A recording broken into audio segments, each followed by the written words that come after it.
Alors, bienvenue à tous dans ce nouveau tuto dédié à WordPress.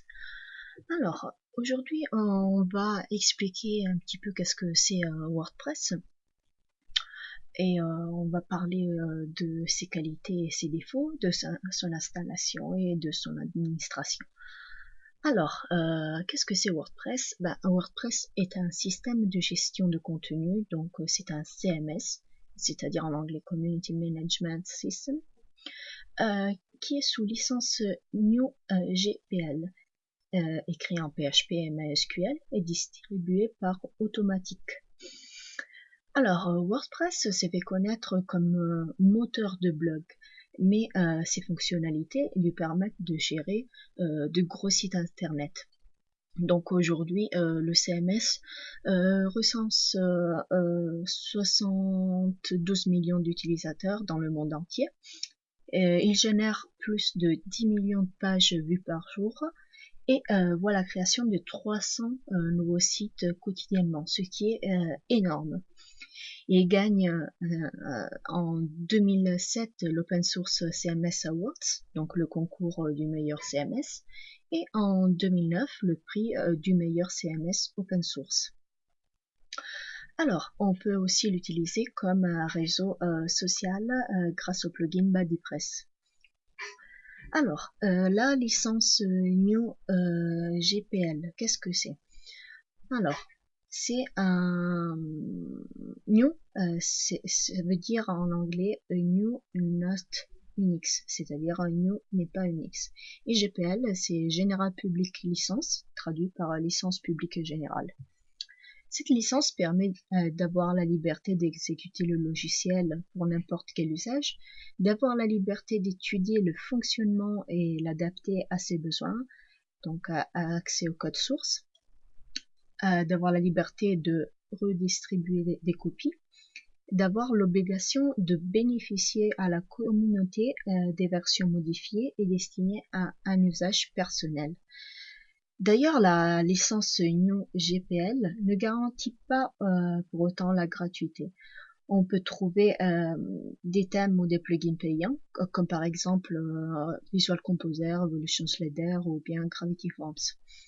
Cependant, la licence garantit les droits de l'utilisateur une fois les fichiers en votre possession. Alors, les avantages.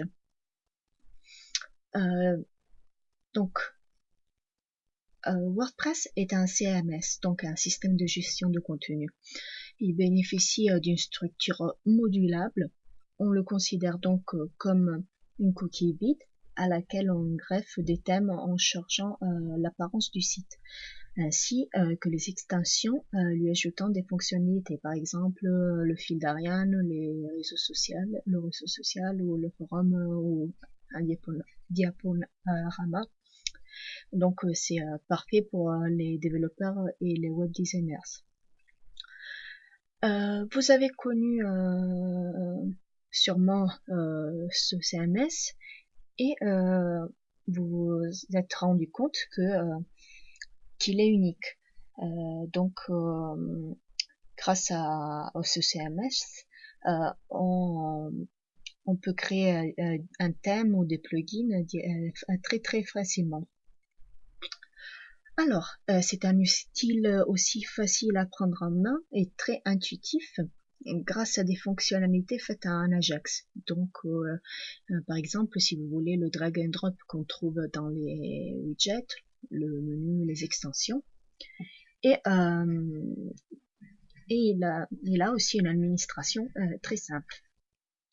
Son avantage principal est de bénéficier d'une grande communauté qui garantit l'aide et de la sécurité grâce à la présence de nombreux développeurs.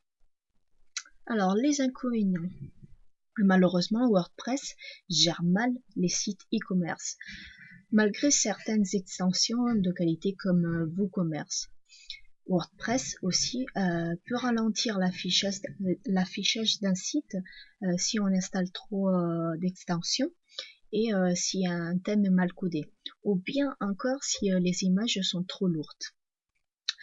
L'inconvénient, c'est que le thème et les plugins sont créés par différents développeurs et leurs codes peuvent provoquer des bugs ou des conflits avec d'autres extensions. Malgré tout, l'ajout d'extensions créées par d'autres développeurs représente un gain de temps non négligeable. Dans la prochaine vidéo, on va commencer avec la pratique. Donc, on commencera à installer un WordPress en local et on va commencer la programmation d'un thème de A à Z.